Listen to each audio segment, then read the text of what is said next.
Oleh karena itu kita ingin mendorong KPK supaya orang ini segera diperiksa. Nggak boleh ada seseorang secara individu mengatur negara ini. Tidak boleh ada seseorang secara individu mengatur presiden.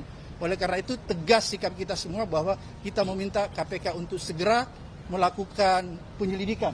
Kasus besar ini yang merugikan rakyat ini harus dipantau terus. Apakah Aguan masih berstatus tersangka dalam kasus korupsi tahun 2016?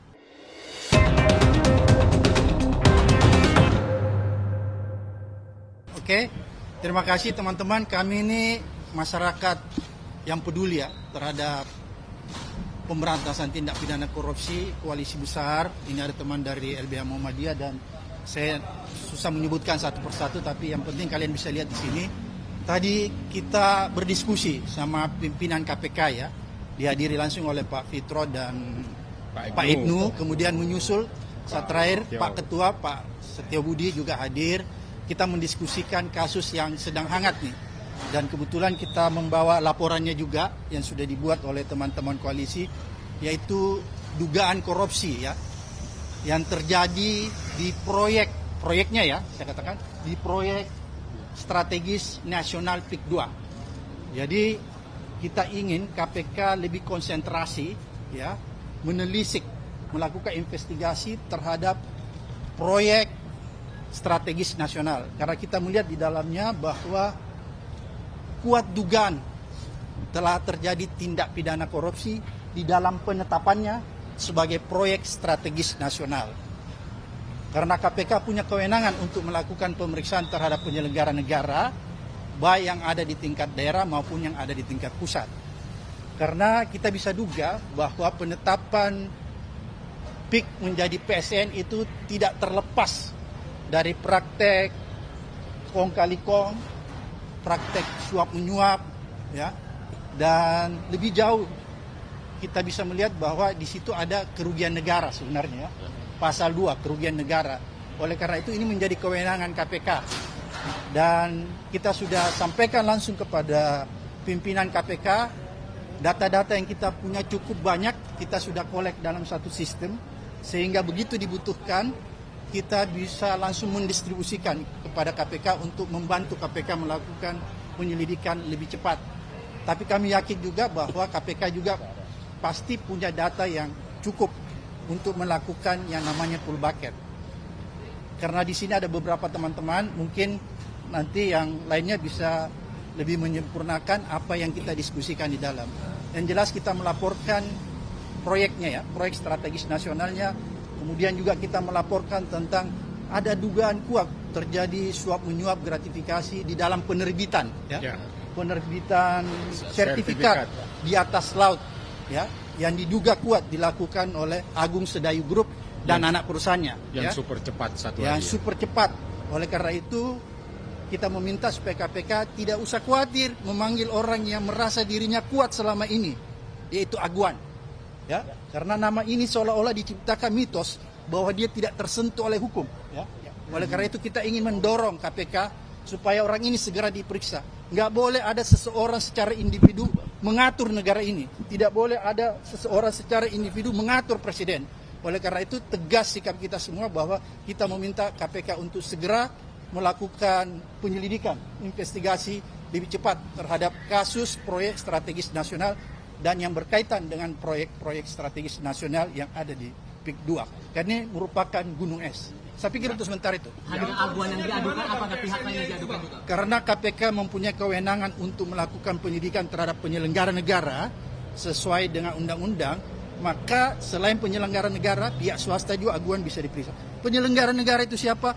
Mulai dari kementerian sampai aparat tingkat bawah, kabupaten, provinsi maupun sampai yang paling di atas. Jadi semua kita minta diperiksa. Siapa saja Ya, termasuk Penguasaan aset itu merupakan suatu kerugian negara dengan tidak mengikuti aturan perundangan yang berlaku, yaitu aturan yang mengatur tentang pesisir laut, dan UUD 45 itu mengatur bahwa bumi, air, dan kekayaan yang ada di dalamnya itu adalah digunakan untuk sebesar-besarnya kemakmuran rakyat. Tidak bisa dikuasai oleh oknum tertentu, dikuasai untuk proyek-proyek yang tadi disebutkan oleh Pak Abraham Samad itu PIK 2 berikut dengan penerbitan sertifikat yang super cepat itu sudah melanggar Nah, itu bisa UUD 45 yang dilanggar, konstitusi, Undang-Undang 3199 itu pasal 2, tidak hanya pasal 1 ya. Pasal 2 itu di mana itu di ayat 2-nya itu bisa tuntutannya itu bisa dilakukan tuntutan hukuman mati terhadap orang-orang yang sudah melampaui batas seperti ini. Itu seperti itu. Jadi itu harus KPK. Kenapa harus ke KPK sementara di Kejaksaan Agung sudah menerbitkan sprint lead ya, sudah ada di sana. Tapi suatu kasus itu bisa saja ditangani oleh ketiga APH, kepolisian, kejaksaan. Kepolisian itu secara concurrent bersama-sama. Jadi jangan kalau di sana udah mulai sprint lead, bisa saja KPK menerbitkan sprint lead pada bidang kasus yang lain yang terkait dengan PIK 2 itu. Nah, sehingga kita yang mendorong, kita memantau terus agar ya kalau ada desakan dari masyarakat itu berbeda dengan dibiarkan. Kasus besar ini yang merugikan rakyat ini harus dipantau terus ini. Pak Saididu mungkin ada. Saya pikir yang kita laporkan ini adalah pintu masuk untuk membongkar legalisasi perampokan negara yang dilakukan oleh Presiden Jokowi selama 10 tahun. Legalisasinya banyak sekali melalui PSM, penyiaran tambang, pengambilan hutan, perkebunan, lahan dan lain-lain, itu pintu masuknya. Nah, PIK 2 itu adalah puncak gunung es terjadinya kehilangan aset negara yang diserahkan kepada pihak swasta lewat kewenangan yang melebihi kekuasaan yang melebihi kewenangan. Itu yang terjadi.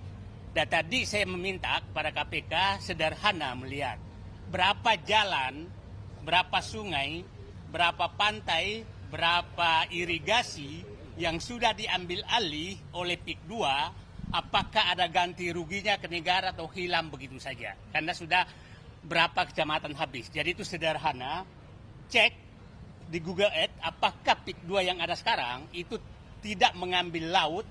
Siapa tahu sebenarnya sudah ngambil laut, yang kita persoalkan ini yang rencana diambil. Itu harus diperiksa semua.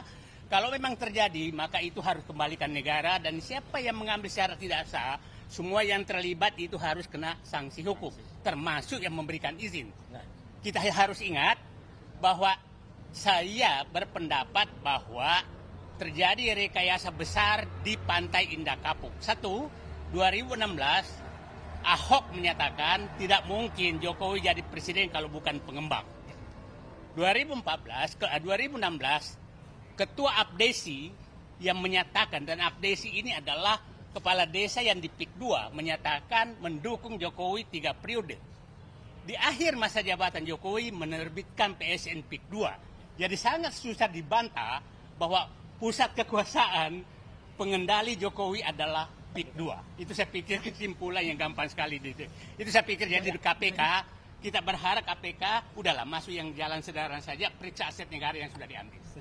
Kasus itu kita laporkan siapapun yang terlibat, mulai kepala desa sampai kepada presiden, ya harus diperiksa semua. Makanya kita semua hadir di sini, kawal. Teman-teman, saya mau ngasih update dulu ya soal pengaduan kami ke Barreskrim Polri pada tanggal 17 Januari yang lalu, bahwa tadi malam kami sudah bertemu dengan tim dari Barreskrim Polri di kantor PP Muhammadiyah untuk mendalami pengaduan kami.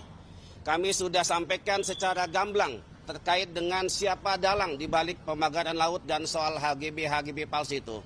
Dan mudah-mudahan dalam waktu yang cepat Mabes Polri akan segera menetapkan ya dalam kasus pemagaran laut ini, dan sekarang sudah masuk dalam tahap penyelidikan. Itu yang pertama. Lalu yang kedua, terkait dengan kunjungan kami ke KPK, kami juga tadi meminta konfirmasi kepada pimpinan KPK apakah Agwan masih berstatus tersangka dalam kasus korupsi tahun 2016. Itu yang perlu diklarifikasi, karena sejauh ini kami belum mendapatkan update apakah dia statusnya tersangka atau tidak. Karena informasinya Agwan pernah dilakukan pencegahan untuk ke luar negeri. Itu yang kedua. Yang ketiga, saya minta juga kepada KPK untuk segera periksa kembali mantan Bupati Tangerang, Ahmad Zaki Iskandar, karena dia mengatakan bahwa PIK 2 tidak ada hubungannya dengan PIK 1. Dulu pernah diperiksa oleh KPK. Jadi sekarang terang benderang bahwa PIK 2 adalah bagian dari PIK 1. Dan kami yakin itu sangat terjadi kasus-kasus korupsi di dalamnya. Demikian penjelasan dari kami. Terima kasih. Ya, saya tambahan Oke, Julius Ibrani PBI. Saya teknis saja karena pertanyaan teman-teman kan teknis. Di mana korupsinya? Sepanjang yang kami perhatikan, beberapa instansi itu tidak pernah mendapati ada proses administrasi, termasuk mendaftarkan sertifikasi lahan dan segala macamnya. Ya, dalam kasus reklamasi Jakarta itu modusnya selalu suap. Dia suap sehingga tidak perlu ada proses di PTSP, tidak perlu ada proses pemeriksaan, tiba-tiba dalam waktu 1 hari sertifikatnya jadi. Apa pengalaman KPK di perkara itu? Silakan cek dalam kasus-kasus ada pemanfaatan. Ketika terjadi sertifikasi berarti terjadi pemanfaatan. Ketika terjadi pemanfaatan maka harus dipastikan negara mendapatkan apa. Kalau negara tidak mendapatkan apa, di situ terjadi kerugian negara. Titik sampai di situ. Ya, 2 hal itu sudah amat sangat sederhana buat KPK dan sudah amat sangat mudah untuk diusut oleh KPK. Kepada siapa? Silakan cek, ada swasta di situ, ada Aguan dengan Agung Sedayunya di situ, ada anak perusahaannya yang setelah kita cek di sana, perusahaannya, kantor-kantornya tiba-tiba berubah jadi tempat apa dan segala macam, tidak mampu diidentifikasi. Apakah domisili hukum badan hukum yang seperti itu diperkenankan untuk mengajukan sertifikat? Saya pastikan tidak. Seseorang yang mengajukan sertifikasi lahan itu domisili hukumnya harus jelas. Harus ada pemeriksaan ini kantornya bodong, perusahaannya bodong atau tidak. Tapi setelah kami cek semua berubah, tutup, tidak ada staf dan segala macamnya. Pak Gufron sudah di lapangan. Artinya apa? Ada dugaan, tanda kutip, itu adalah badan-badan hukum yang fiktif yang dipakai sebagai nomini. Di lapangan kami temukan juga bahwa banyak KTP warga tanpa izin digunakan sebagai nomini dari pemilik-pemilik sertifikat itu. Tanya KPK, istilah nomini ini istilah momok buat KPK. Dia adalah modus untuk mengaburkan korupsi-korupsi yang dilakukan. Jadi ini indikatornya sangat mudah lah bagi KPK untuk memeriksa itu. Dan yang paling penting, sebentar, yang paling penting adalah kita bicara ini untuk siapa? Bukan untuk Said Didu, bukan untuk Abraham Samad. Masyarakat di sana semua terdampak. Nelayan yang tadinya hanya butuh 1 drum untuk melaut, sekarang butuh 3 drum karena dia harus keliling jauh. Ya, itu bahayanya juga sangat ada di depan mata. Kenapa? Tidak ada plang, tidak ada lampu. Sewaktu-waktu dia bisa menabrak dan tenggelam di laut itu. Masyarakat juga terdampak. Kenapa? Wilayah yang dipagari tentu tidak bisa diambil ikannya. Pagar menggunakan plastik, triplek HPL segala macam, tentu itu merusak lingkungan. Jadi ini multidimensional. Saya pikir 1 PIK 2 itu ditangani, maka multidimensi yang bisa diberesi oleh negara ini. Makanya ini bukan soal 1-2 orang, ini soal masyarakat, ini soal negara. Jadi kalau Kejaksaan Agung telah menerbitkan penyelidikan, KPK bisa berkoordinasi, KPK bisa mensupervisi apa yang dikerjakan Kejaksaan Agung, dan bahkan apabila dia tidak berjalan, bisa mengambil alih agar berjalan. Kasusnya apa? Banyak sekali contohnya. Dan kami akan monitor, berjalan atau tidak berjalan, kami akan pasang badan untuk terus bersuara di publik. Gitu.